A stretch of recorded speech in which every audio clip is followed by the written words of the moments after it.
댓글 기능을 구현해 보도록 하겠습니다. 일단 댓글을 관리할 커맨츠 컨트롤러부터 생성을 해 보겠습니다. 레이지 컨트롤러, 반드시 폴더는 SNS라고 우리가 지금 작업하고 있는 대로 들어와 주시고요. 커맨츠라고 만들겠습니다. 네, 생성이 됐으면 config에 가서 라우트 ID에 커맨츠를 관리할 라우트 규칙을 정해줘 보도록 하겠습니다. 이번엔 포스트라는 것 속에 커멘트 기능을 넣을 거기 때문에 이 밑에다가 리소스를 추가해 주도록 하겠습니다. 리소스 커멘트, 그리고 우리가 쓸 것은 커멘트 작성과 그리고 삭제만 만들어 보겠습니다.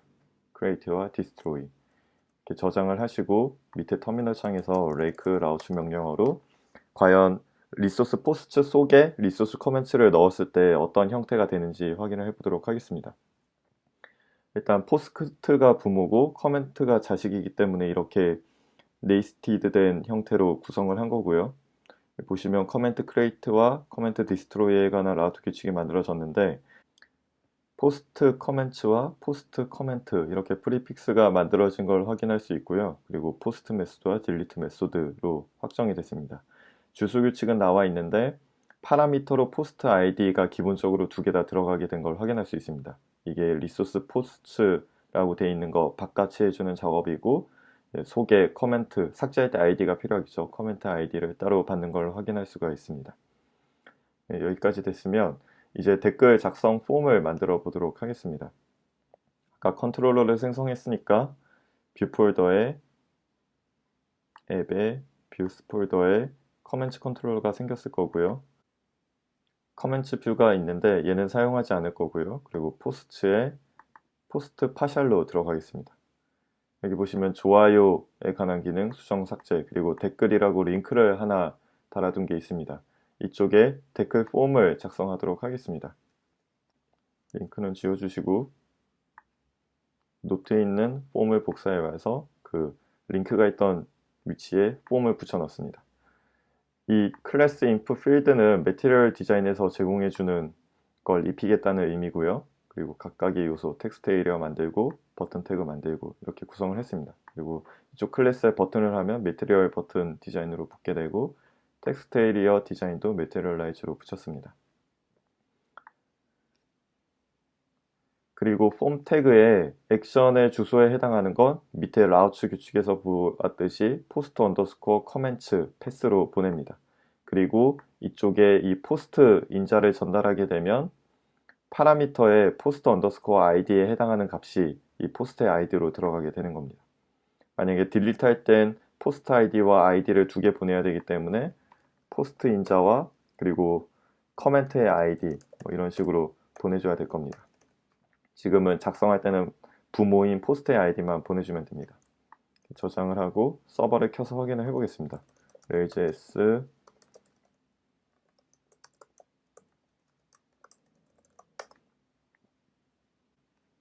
그리고 새 탭에서 열어보겠습니다.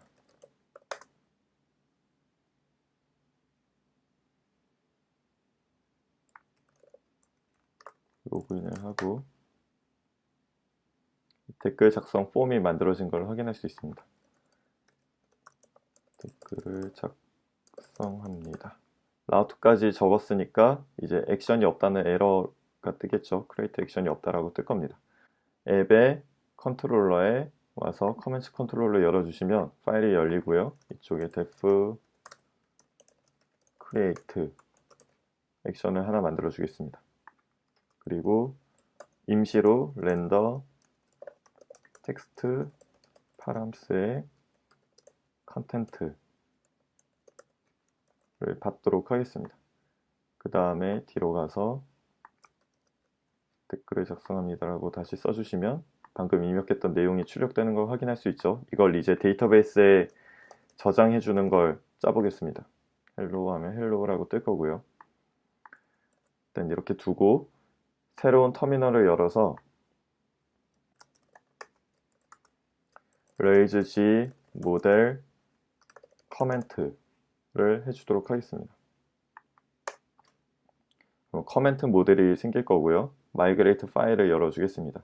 이 생성된 db의 migrate에 타임스탬프 찍히고 create comments라는 파일을 열어보겠습니다. db의 migrate에 마지막 있는 코멘트, 이 속에 이제 몇 가지 정보를 넣어야 되는데, 먼저 댓글을 작성한 작성자의 유저 아이디, 그리고 댓글이 속해 있는 포스트의 포스트 아이디, 그 다음에 댓글의 내용인 컨텐트, 이렇게 구성을 해보겠습니다. t.belongs to라고 써주시고 유저에게 속해 있다 표시를 해주시고요. belongs to post, 그리고 코멘트 내용은 길수가 있으니까 텍스트 타입으로 컨텐트 이렇게 받아주겠습니다. 이 belongs to 같은 건 지난 강의에도 설명드렸지만 이것과 똑같다고 했습니다. integer, user underscore id, 이 두 개가 완전히 일치하는 코드고요. 그 다음에 belongs to는 추가적으로 add index라는 기능을 붙여준다라고 말씀을 드렸었습니다. 커멘트 테이블에 user underscore id를 인덱스에 추가한다. 이건 검색을 빨리 하게 만들어주는 효과가 있다고 했었죠. 그래서 우리는 integer user id 대신 belongs to user 하나로 쓰도록 하겠습니다. 그리고 포스트도 마찬가지고요. 이렇게 저장을 하신 다음 migrate 파일이 작성이 됐으니까 이 테이블을 db에 적용해주는 명령어를 쓰겠습니다. make db migrate를 하게 되면 이제 데이터베이스에 커멘트 테이블이 생성이 됩니다. 그 다음 단계는 커멘트와 유저, 그리고 커멘트와 포스트의 그 1대 n의 관계, 그 커멘트가 n이고 유저가 1이죠. 그 관계를 지정해 주도록 하겠습니다. 가장 먼저 앱의 모델스 폴더로 가서 커멘트 모델을 열어줍니다. 이쪽에 belongs to user, 그리고 belongs to post 라고 적어줍니다. 이러면 커멘트는 유저에 속해 있고 동시에 포스트에도 속해 있다 라고 해서 커멘트에 대해서 점 유저를 하게 되면 그 커멘트 작성자의 객체가 바로 받아올 수 있게 됩니다. 그리고 커멘트 점 포스트를 하게 되면 이 커멘트가 달린 글을 바로 받아올 수 있게 됩니다. 유저 모델에 가서는 has many post와 likes가 있었듯이 has many 커멘트를 넣어줍니다. 간단하게 항상 복수로 쓰셔야 되고요. 포스트 모델, 앱의 모델스의 포스트 모델에 가서도 마찬가지로 has many 커멘트를 적어줍니다. 여기까지 했으면 이제 커멘트와 포스트의 관계, 그리고 커멘트와 유저의 관계가 다 작성이 된 거고요. 다시 커멘트 컨트롤러에 가서 모델이 만들어졌으니 임시로 텍스트로 파라미터로 받은 값을 출력해 준 걸 삭제하고 db에 저장하는 코드를 넣겠습니다. 그 전에 커멘트 작성도 당연히 로그인된 사용자만 해야 되겠죠. before 액션을 걸어주시고 authenticate user 코드를 넣어주겠습니다. 이러면 로그인 안 된 사용자가 이런 커멘트 작성이나 삭제 기능을 접근하려고 할 때 바로 로그인 페이지로 이동을 하게 됩니다. create에 새로운 커멘트라는 임시 변수에다가 커멘트 모델 새로운 객체를 만들어서 컨텐트라는 내용 컬럼, 아까 마이그레이트 파일에다가 텍스트 타입으로 컨텐트를 만들었었죠. 그쪽엔 뷰에서 받아온 파람스 컨텐트 텍스트 에리어에 적어준 내용입니다. 얘를 저장해 주도록 하고요.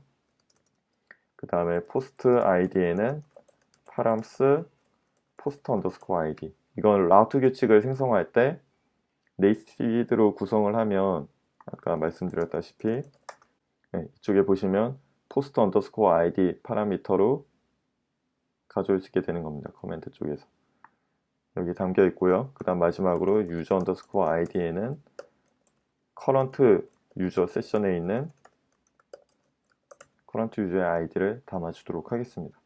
이렇게 되면 이제 새로운 객체가 생성이 된 거고, 여기에 new 커멘트를 db에 세이브 하도록 해줍니다. 그러면 이제 실제 데이터베이스에 저장이 될 거고요. 이 모든 작업이 끝났으면 바로 이전 페이지로 강제 리다이렉트를 시켜주면 작성 기능이 끝납니다. 저장을 하시고요. 다음 새로 고침을 해보겠습니다. 댓글, 새로운 댓글입니다. 댓글 쓰기를 하시면 이제 백이 됐기 때문에 이 페이지가 다시 로딩이 된 겁니다. 그러면 데이터베이스에 제대로 저장이 되는지 확인해 보겠습니다. 터미널에서 레이즈 콘솔을 열어주시고요. 커멘트 모델의 전체 내용을 조회합니다 라고 명령어 보내면 커멘트 1번에 유저 아이디, 첫 번째 유저죠. 그리고 포스트는 5번 포스트에 저장이 된 겁니다. 컨텐트, 새로운 댓글입니다. 방금 작성했던 내용이 뜨는 걸 확인할 수 있습니다. 이렇게 했으면 이제 이 DB에 저장된 커멘트의 내용을 리스트로 보여줘야 되겠죠. 그러면 다시 앱의 뷰스의 포스트에 포스트 파셜로 가서 이 댓글 쓰기 폼 바로 밑에다가 커멘트 리스트를 뿌려주도록 하겠습니다. 여기에 노트에 있는 뷰 코드를 복사를 해서 붙여 넣으셔도 되고 그걸 보고 직접 치셔도 좋습니다. 코드를 많이 쳐보셔야 손에 있기 때문에 그 노트를 참고해서 직접 쳐보시길 바랍니다. 일단 저는 붙여 넣었고요. 여기서 이제 만약 포스트에 커멘트가 존재를 한다면, 존재하지 않는다면 이 모든 코드는 실행하지 않을 거고요. 존재를 한다면 URL 클래스 컬렉션, 이건 매티리얼 디자인에서 등장하는 겁니다. 매티리얼라이즈에 들어가서 컬렉션으로 검색을 하시면 이런 형태로 댓글이 달리는 겁니다. URL의 클래스 컬렉션으로 해서 각각의 컬렉션 아이템으로 넣게 되면 이런 리스트 형태가 주어지고요.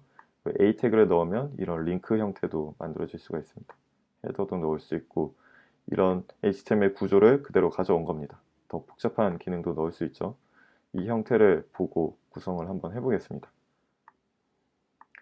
그리고 이 속에 포스트에 커멘트, 자식들이 다 불러온 거죠. 그 모든 커멘트를 불러와서 각각을 커멘트 임시 변수로 바꾸요. 이제 컬렉션 아이템 속에다가 타이틀과 그리고 우측에 작성된 날짜, 커멘트의 유저 네임, 그리고 커멘트의 크리에이터를 출력해줬고 본문부에 커멘트 내용을 뿌려줬습니다. 그 다음에 커멘트의 유저 아이디와 지금 현재 로그인한 사용자가 일치한다면 이제 삭제할 수도 있게 만들어주는 기능을 붙였습니다. 만약에 내가 작성한 커멘트 작성한 사용자가 아니라면 이 삭제 버튼은 보이지가 않을 겁니다. 그래서 삭제의 경우에는 삭제 링크를 만들어주고요. 포스트 커멘트 패스를 붙여줬습니다. 포스트 언더스코어 커멘트 패스고요. 그건 딜리트 메소드로 보내줘야 되니까 메소드 딜리트로 해주시고 그 다음에 얘는 포스트 언더스코어 아이디와 그냥 아이디 두 가지를 인자로 받아야 됩니다. 그래서 포스트 인자를 전달을 해주고 그 다음에 커멘트 인자를 전달해주면 커멘트 아이디가 전달이 됩니다. 여기까지 하고 저장을 한 다음 새로 고침을 해보겠습니다. 그러면 새로운 댓글입니다 라고 만들어졌죠. 두 번째 댓글입니다. 댓글을 쓰면 새로운 페이지 전환이 일어나면서 두 번째 댓글도 달렸습니다. 안녕하세요라고 다른 글에 댓글을 달아보겠습니다. 그러면 페이지 전환이 일어났으니까 위로 올라오게 된 거고요. 밑에 안녕하세요라고 달렸습니다. 그럼 이제 삭제 기능을 구현해 보겠습니다. 삭제를 클릭하게 되면 디스트로이 액션이 정의되지 않았다라고 뜨죠.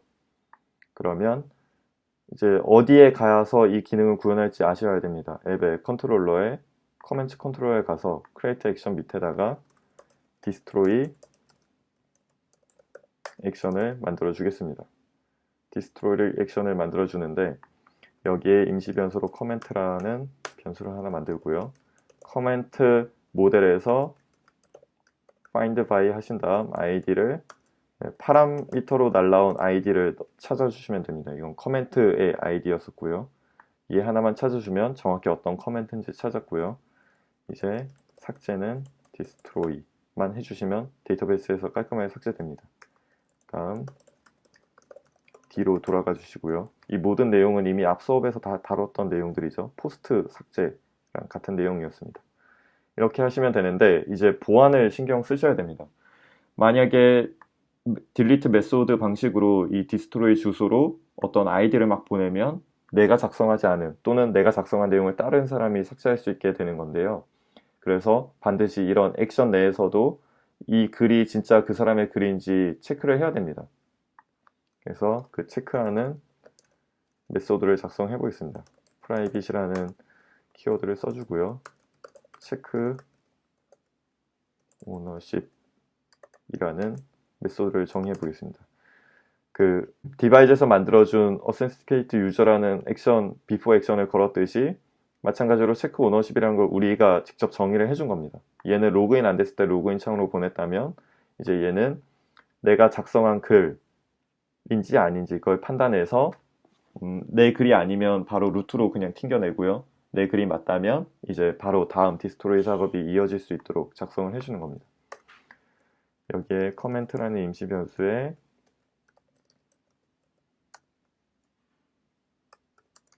커멘트에서 find by id params id 보시면 이 위에 정확히 썼던 내용이죠. 얘를 중복되는 코드이기 때문에 이따 삭제를 해주셔도 됩니다. redirect 루트 패스로 이동을 시키고요. 그 조건은 커멘트의 유저 아이디와 커런트 유저의 아이디가 다를 때 그냥 뒤에 이어지지 않고 바로 루트로 던져버립니다. 만약에 이게 같다면 이제 디스토리 앞에 before 액션을 걸어두면 이 뒤에 삭제하는 기능이 동작을 하게 되는 거죠. 그래서 before 액션 그리고 체크 오너십 다음에 only destroy 만약에 업데이트 수정 기능을 작성해 주게 돼도 이 체크 오너십을 해야 될 겁니다. 내 것만 수정할 수 있도록 디스트로이 하게 되면 before 액션이 걸렸기 때문에 디스트로이 액션이 작동하기 전에 얘부터 실행을 합니다. 그리고 바로 이어서 이게 실행돼서 지금 커멘트라는 임시 변수에 2번 중복해서 들어가게 되는 거니까 얘는 삭제를 해주겠습니다. 그리고 이 밑에 커멘트에 골뱅이 표시를 달아주겠습니다. 이 정도로 하면 중복되는 코드를 한 줄이라도 없앴기 때문에 더 좋은 코드가 됐습니다. 저장을 하시고 삭제를 해보겠습니다. 새로 고침하신 다음에 2번째 댓글을 삭제하겠습니다. 지금 에러가 났죠? 골뱅이 커멘트를 붙였는데 이 밑에는 그냥 커멘트라고 남아 있으니까 이쪽에도 골뱅이 커멘트로 수정을 해주겠습니다. 뒤로 가서 다시 한번 2번째 댓글을 삭제하면 리프레시 되면서 2번째 댓글 삭제된 걸 확인할 수 있습니다.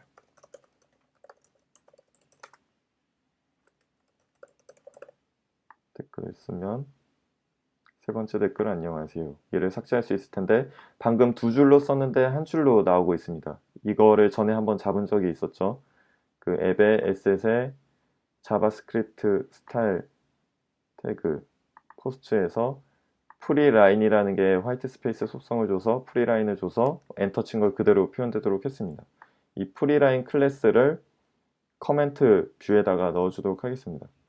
포스트 파샬로 가서 커멘트에 컨텐트가 있는데요. 이쪽에 클래스를 프리라인이라고 쳐주면 이제 디자인을 직접 먹이지 않아도 이미 만들어진 게 하나 있기 때문에 바로 적용된 걸 확인할 수 있습니다. 이렇게 하면 본문부처럼 엔터 친 만큼 붙게 되죠. 삭제를 하면 삭제도 원활히 되는 걸 확인했습니다. 네, 그럼 여기까지 마치고 다음은 이제 사용자의 이 팔로우 기능을 구현하는 방법을 알아보도록 하겠습니다.